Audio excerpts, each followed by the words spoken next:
Everybody, this is Alex Merced from alexmercedcoder.com, and welcome to our next video in creating a full stack application in Koa.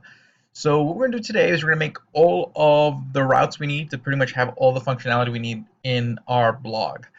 At the end of this, our blog still will not be complete because there's sort of one refactoring that needs to happen that I'm still in the midst of figuring it out. But let me just kind of show you what the end result's going to be, so that way you know what we're working towards, and then I'll kind of show you the code so you can code it to get to where I'm at.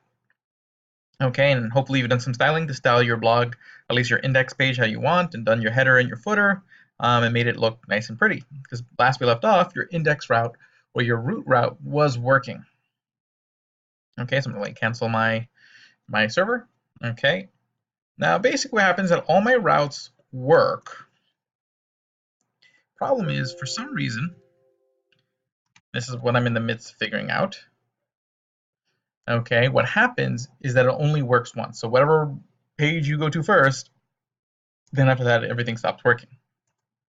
I'll show you what I mean. So if I go back to the root, okay, it's working. And these are all my mock blog posts. And I created a page where you can actually go see each blog post individually. So if I click here, it should take me to that page. But see, it fails. Okay, but if I restart my router, or if I restart my server,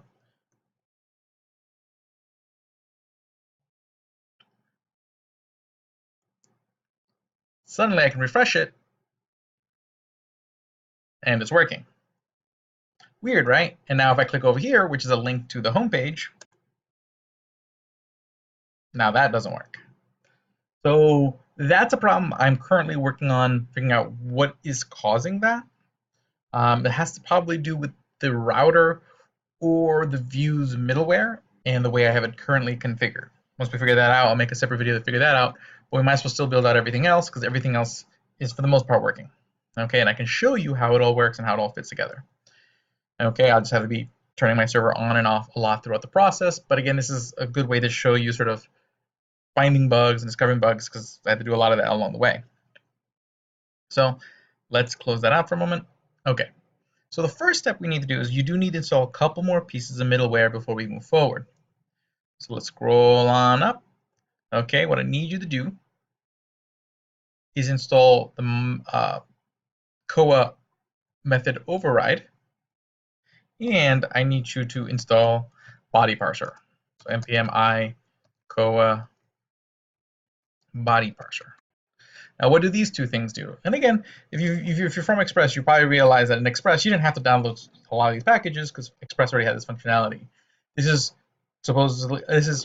a good and a bad thing about Koa in the sense that there are a lot of different body parser middleware. There's a lot of different method overrides, a lot of different routers, a lot of different views packages. Each one working slightly differently for you to find sort of the workflow that you want. So you can really customize your Koa experience based on how you like it, but there isn't necessarily as much of a standard per se. But again, going forward, once we have this all up and running, you can literally just take this project and adapt it to whatever kind of project you want to make. If you want to make a to-do list, if you want to make a CRM, a CMS, you'd be able to have all those starting pieces to just kind of move forward with your code. But what a method override does, okay, what a method override does is that what's going to happen is that we're going to be using forms to submit your posts, to edit your posts, and the problem is we're going to want to use, when we edit the post, we're going to want to use a put request. When we make our delete button, we're going to want to use a delete request. The problem with that is that a form can only really submit like a post request.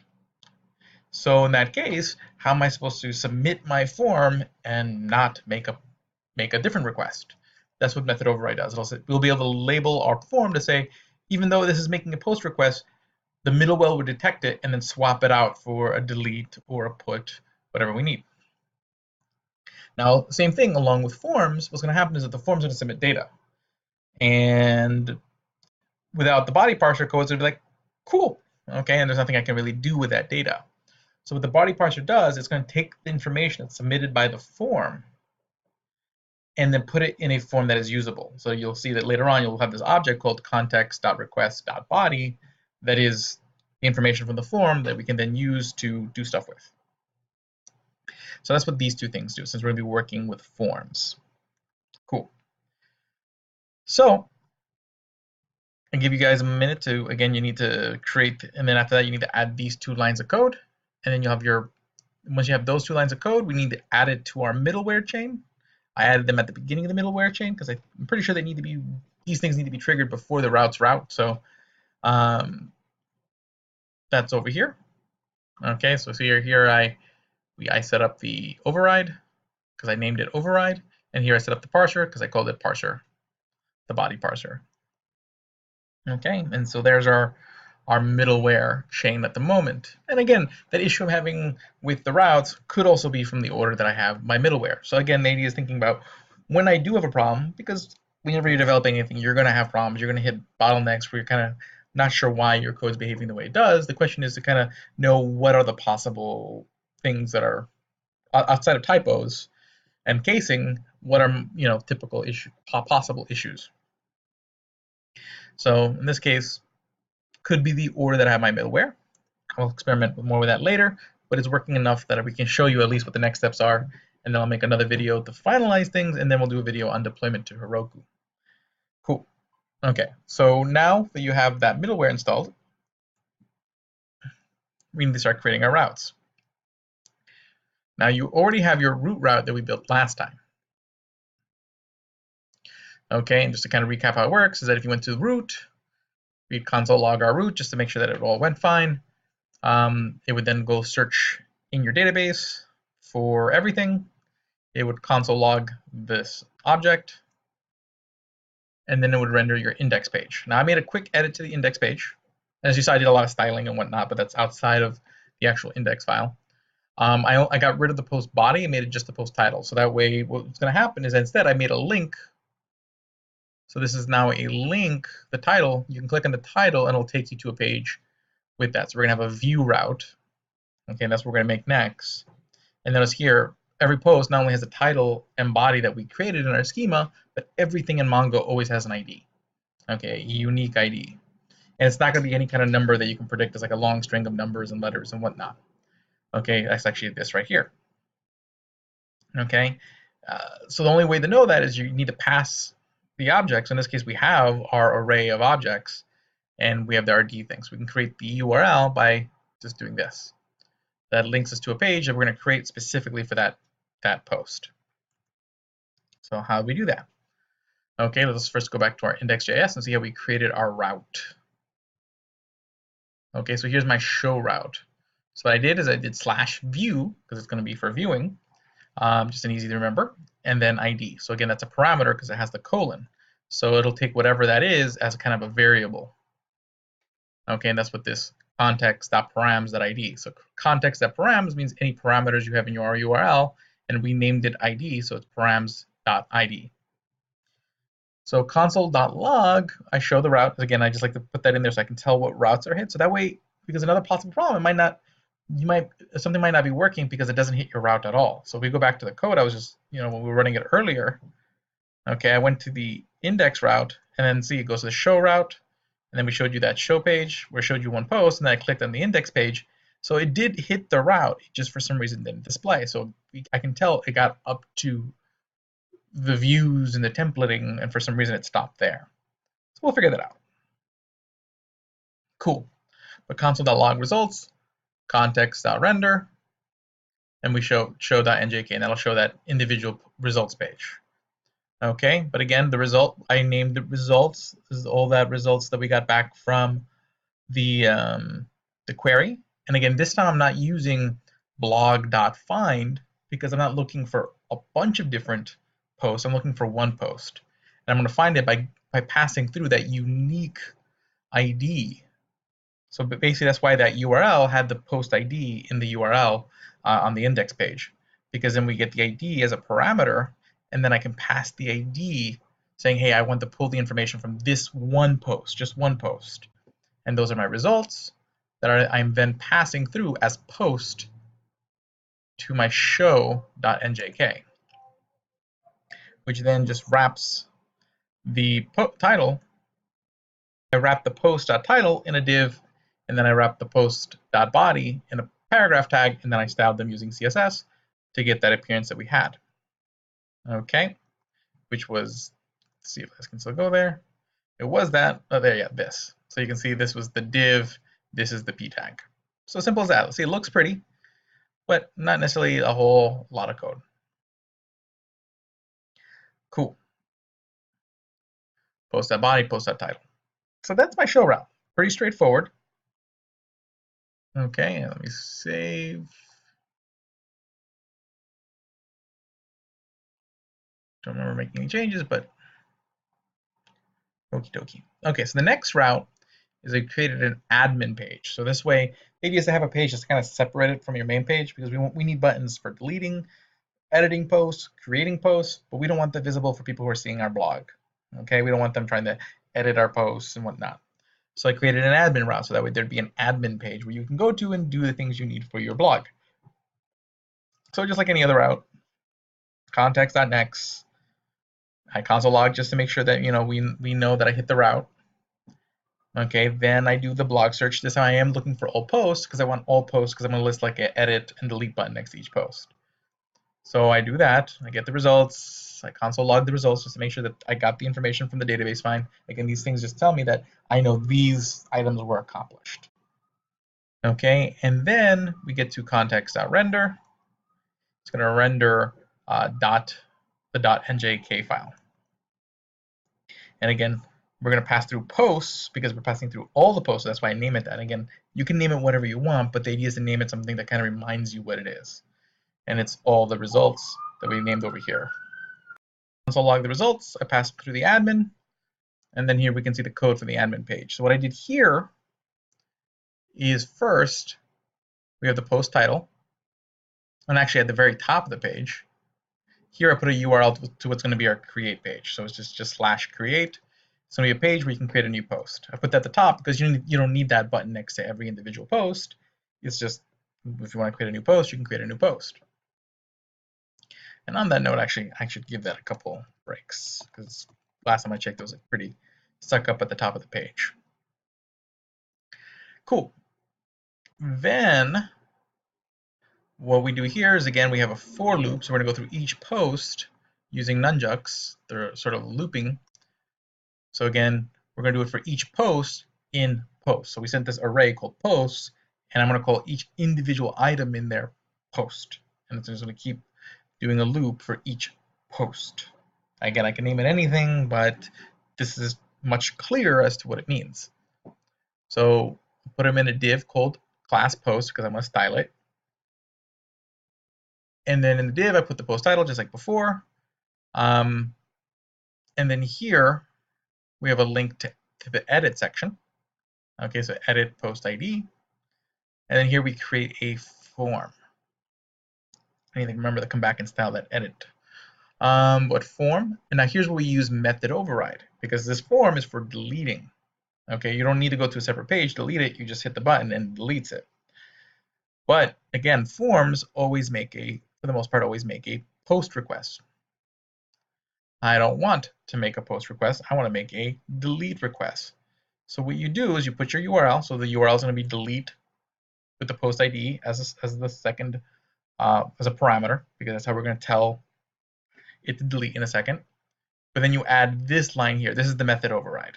So this is saying, hey, you know what? Instead of it being a post request, make it a delete request.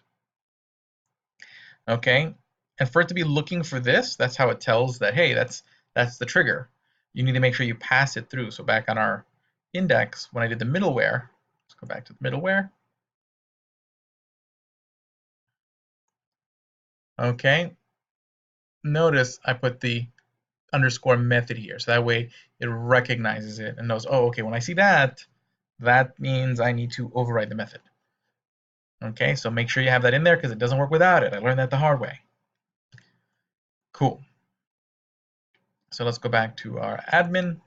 But yeah, so I put two items. I put an input and I use the input type password. The reason being is when you use input type password, it actually shows each number as an asterisk. So that way, people's passwords are private. And I put the placeholder their password so people know it's a password. And name, password. And since I have the materialize CSS on in the header, it automatically styled the form for me, which makes it nice and pretty. Okay, now this name thing is important because that's the variable name is going to be passed through the body parser. So the body parser is going to store it as a variable called password. And the problem is I need to make sure that matches my schema because I'm going to take that body information and then put it into the database. In this case, I'm actually going to take it and delete it. But and in this case, password, well, password I'm going to do something different with. This is not even information I'm taking in or out of the database. I'm actually setting a password that you check. Now, here's the thing. I don't want you to see my password. So the way we did it is we used environment variables. So if you remember, in environment variables, you would put it in your .env file. Okay, so you're going to want to make a password PW variable in your .env file, and we'll see how you check it in a second. But I named this password, so that's that. Okay, and then again, you have an input button. This is a submit button, so that way we can submit our form. Okay, again, the name of the button is what's going to be written on the button is delete. That's what the value is. It'll show what's the words on the button, and it's just some classes from Materialize to make it look pretty. So let's see how that looks like. So let's close out our server and reopen it. Boop, boop, boop, boop. There it is. It's doing its thing. Okay, I already previously opened up the admin, so that way when we refresh it, it'll take us right to the admin page. Cool. So this is the admin page. So see, there's the create a post button. And you see for each post, it has the edit button if I want to edit that post. And then here I can put in the password that I have if I want to delete the post, which will work. The delete button will work, but again, the routes all break. So basically what's going to happen, it's supposed to take me to a complete page. Let's see if it does. Okay, so that works. But then if I go do anything else, it'll probably break. Yep. The one route that seems to always work regardless, just to illustrate how weird this is, I think create generally always works regardless. Yep. And again, this is the page we're going to make to actually make a post, but we'll come back to that. For some reason, that route always works. That's the only one that does not break. And it has to do with something under the hood. We will figure that out. Okay. Cool. So that's what that does. So I can click the delete button. I deleted that post. It's been deleted successfully. If I take a look over here. Okay, so you see, oh, I typed in the wrong password. Okay, so it didn't delete the post. So that's what happens. I actually set it up. So let's actually show you how I set up that whole password check thing. So if you go to index,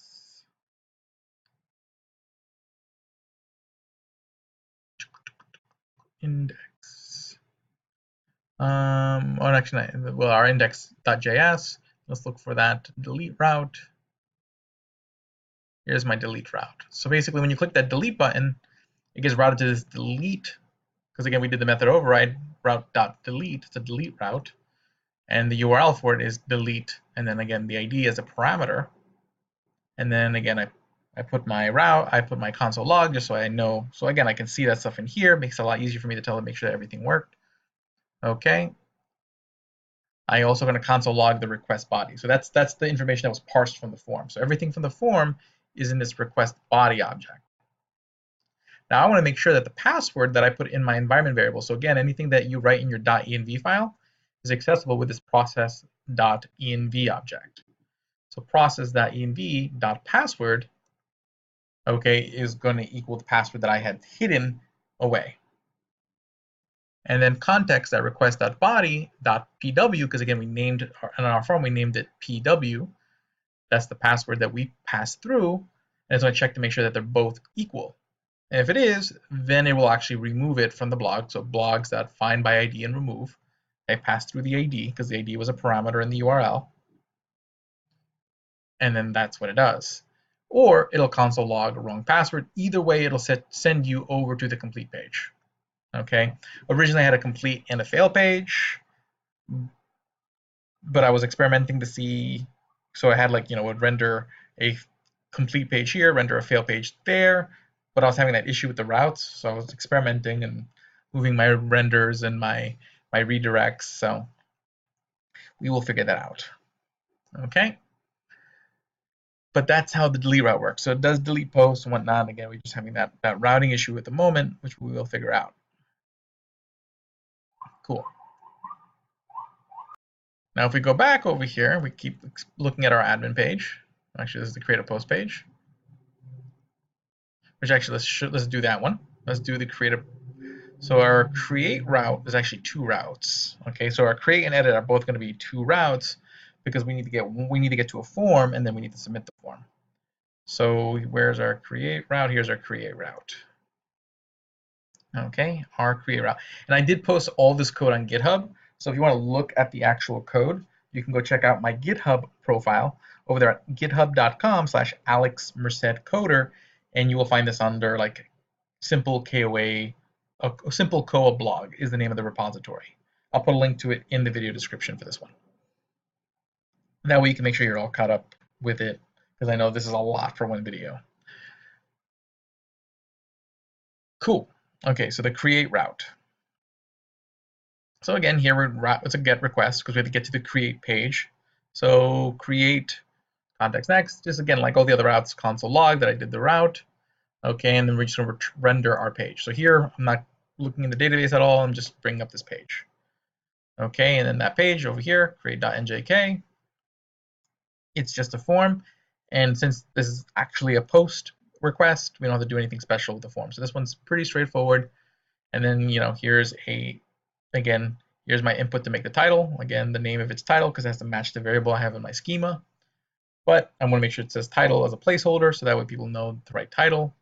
There's a text area for the blog post, because you need to be able to write lots of text. That's what text areas are for. The only issue is that text areas aren't automatically as styled as inputs are, because it's a different tag. So you may have to go back and do some styling on the text area.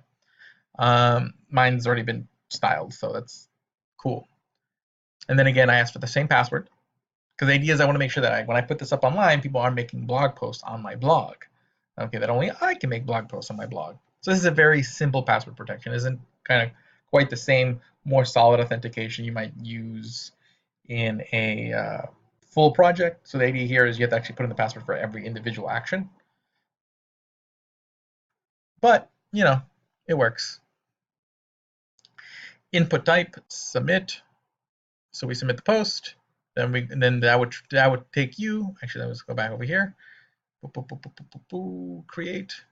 So this takes you to a post route called create. So now when I go to index and I look for that, so let's go back to our get request now. That's index.njk, index.njs. So it's over here.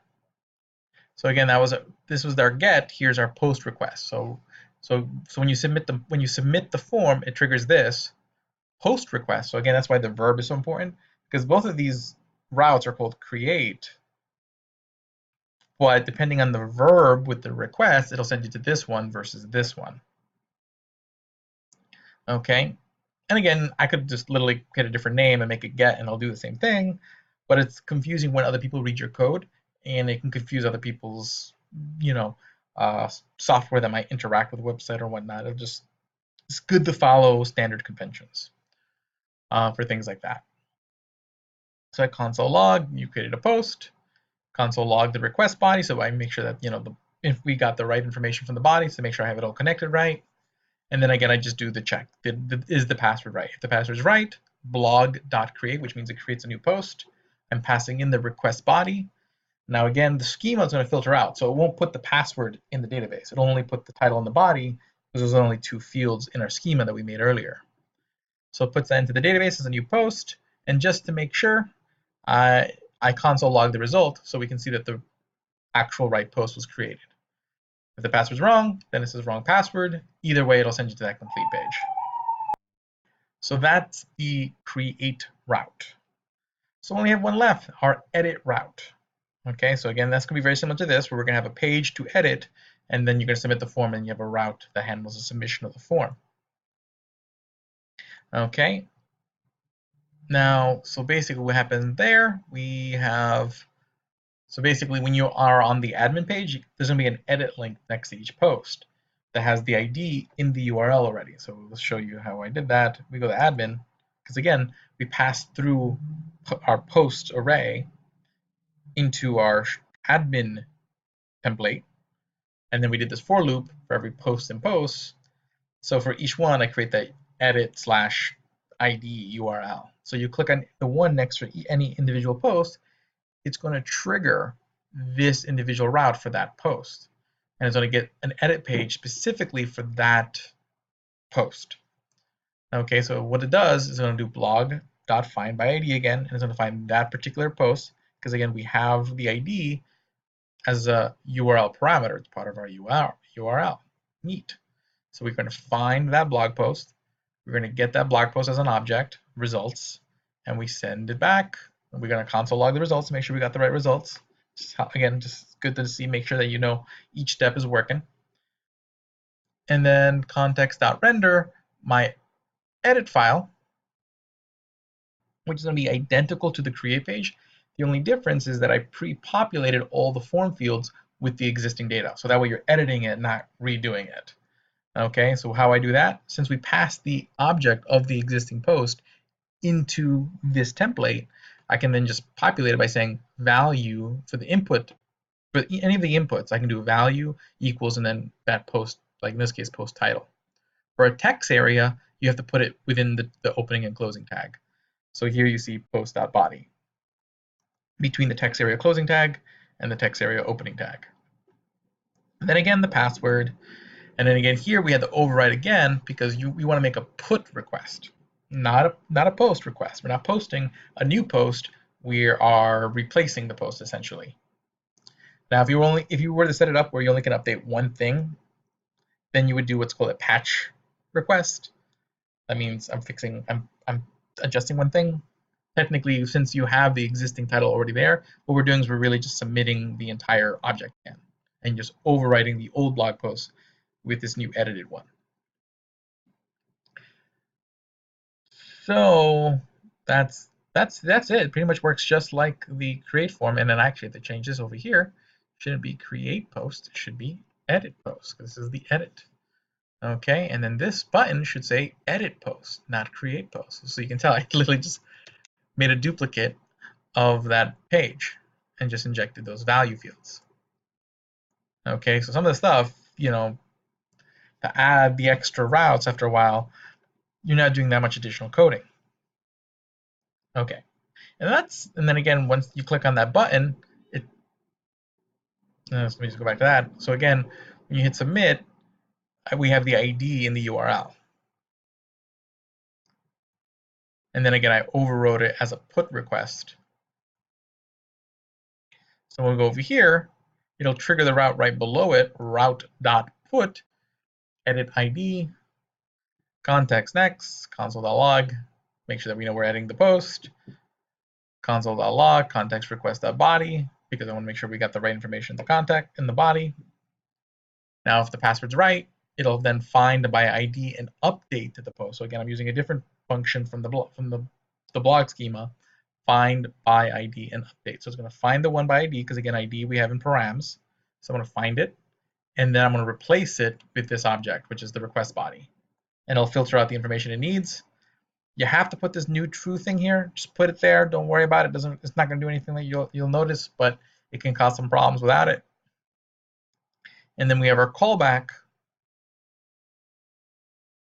Okay, where I console log the result just to make sure that we got the right stuff. Now, if the password was wrong, it'll just console log wrong password, but either way, it'll send you to the complete page. But that's it, and it works. Again, we just have to figure out that one issue with the routes, but otherwise, each route works individually. So let's see here. Right now, if I go to the admin page, probably won't work. Although this create page should work, so let's do that real quick. So I can create a post. Here's a text box. Just type a bunch of text in it. I need to change the font color in that text area. I keep forgetting to do that. I put in the password, and then I hit create post.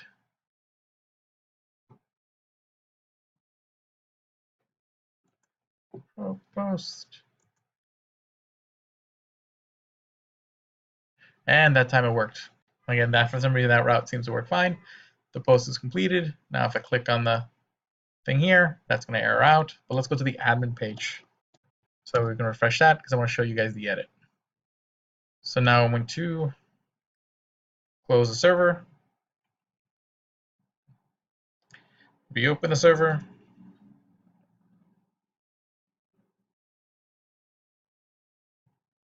Okay. Let's reopen the admin page, refresh. It works. So if I want to click, I can click on here to edit the post. It's going to error out.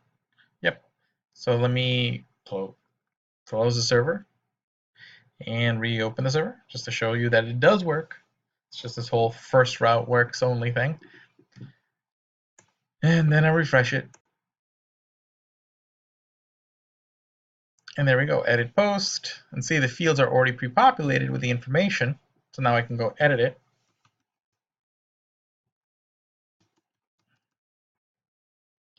Okay, put in the password.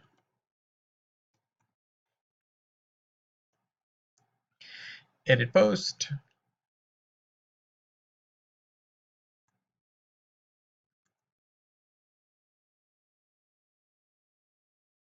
And will it go to the complete page or not? Nope. It's going to have an error, but it should have edited the post successfully. Let's see here. I can tell by the console log. Oh, true is not defined.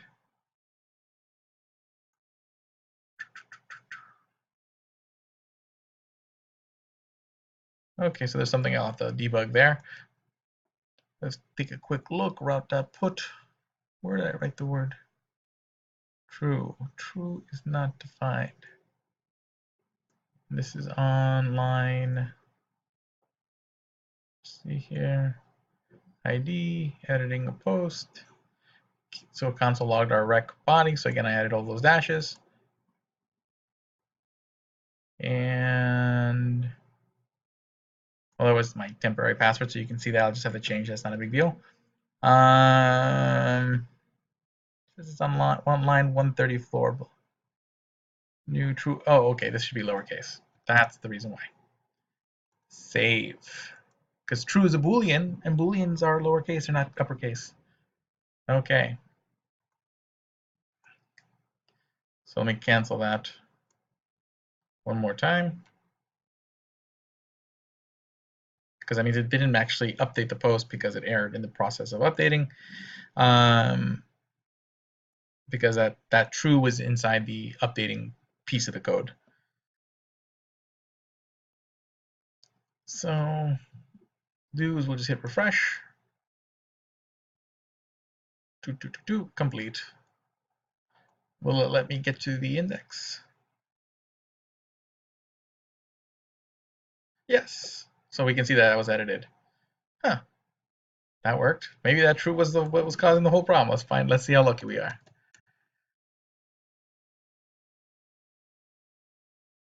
Nope. Okay, that was not the solution to our problem. So I'll keep working on that. But this is kind of, so now you can kind of start building out your routes. Again, go look at the GitHub repo to catch up with where I'm at, add any extra routes or do any styling on your web page. And I will be back on the next video with the fix of the solution. And also you want to think about uploading this to GitHub. So quick tutorial on Git. So if you installed Git Bash, or if you're on a Mac or Linux, install Git by doing like a sudo apt get, apt install Git. What you can do is you would type in Git. Once you get it's installed in your project folder, you would type in Git init. You would enter that. That would create your Git repository. This is going to keep track of the versions of your software. Okay. Now what you're going to want to do is you want to add all the existing files. Now, if you already did your git ignore, as we did in an earlier video, you're not going to have to worry about that going forward because you already have .env or your private variables in your node modules folder in your git ignore. So Git will just ignore those. What you want to do is do git add spot, which will just add all the file and any changed files in your program.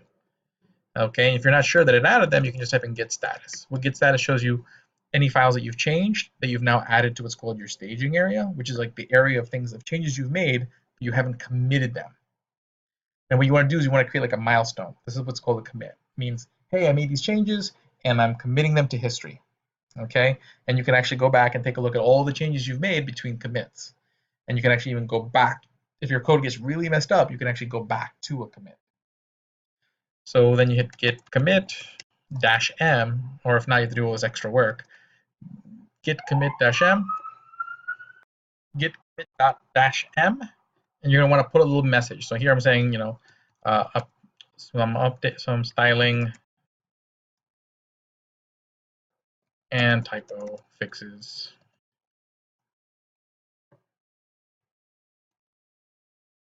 Okay.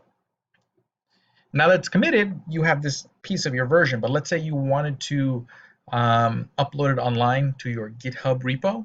You're going to do is create a new project on GitHub. Don't initialize the README. Okay. Just, yeah, leave that unchecked. If you go to github.com, open up an account, create a new repository. But after you create your new repository, you give it a name and whatnot, it's going to give you the directions. And you'll already have made your first commit. We just did that now. So all you'll need to do is going to give you a code where it'll create what's called a remote, meaning it's a website where you can upload you can send the copy of your Git to. Okay, usually it'll name it origin.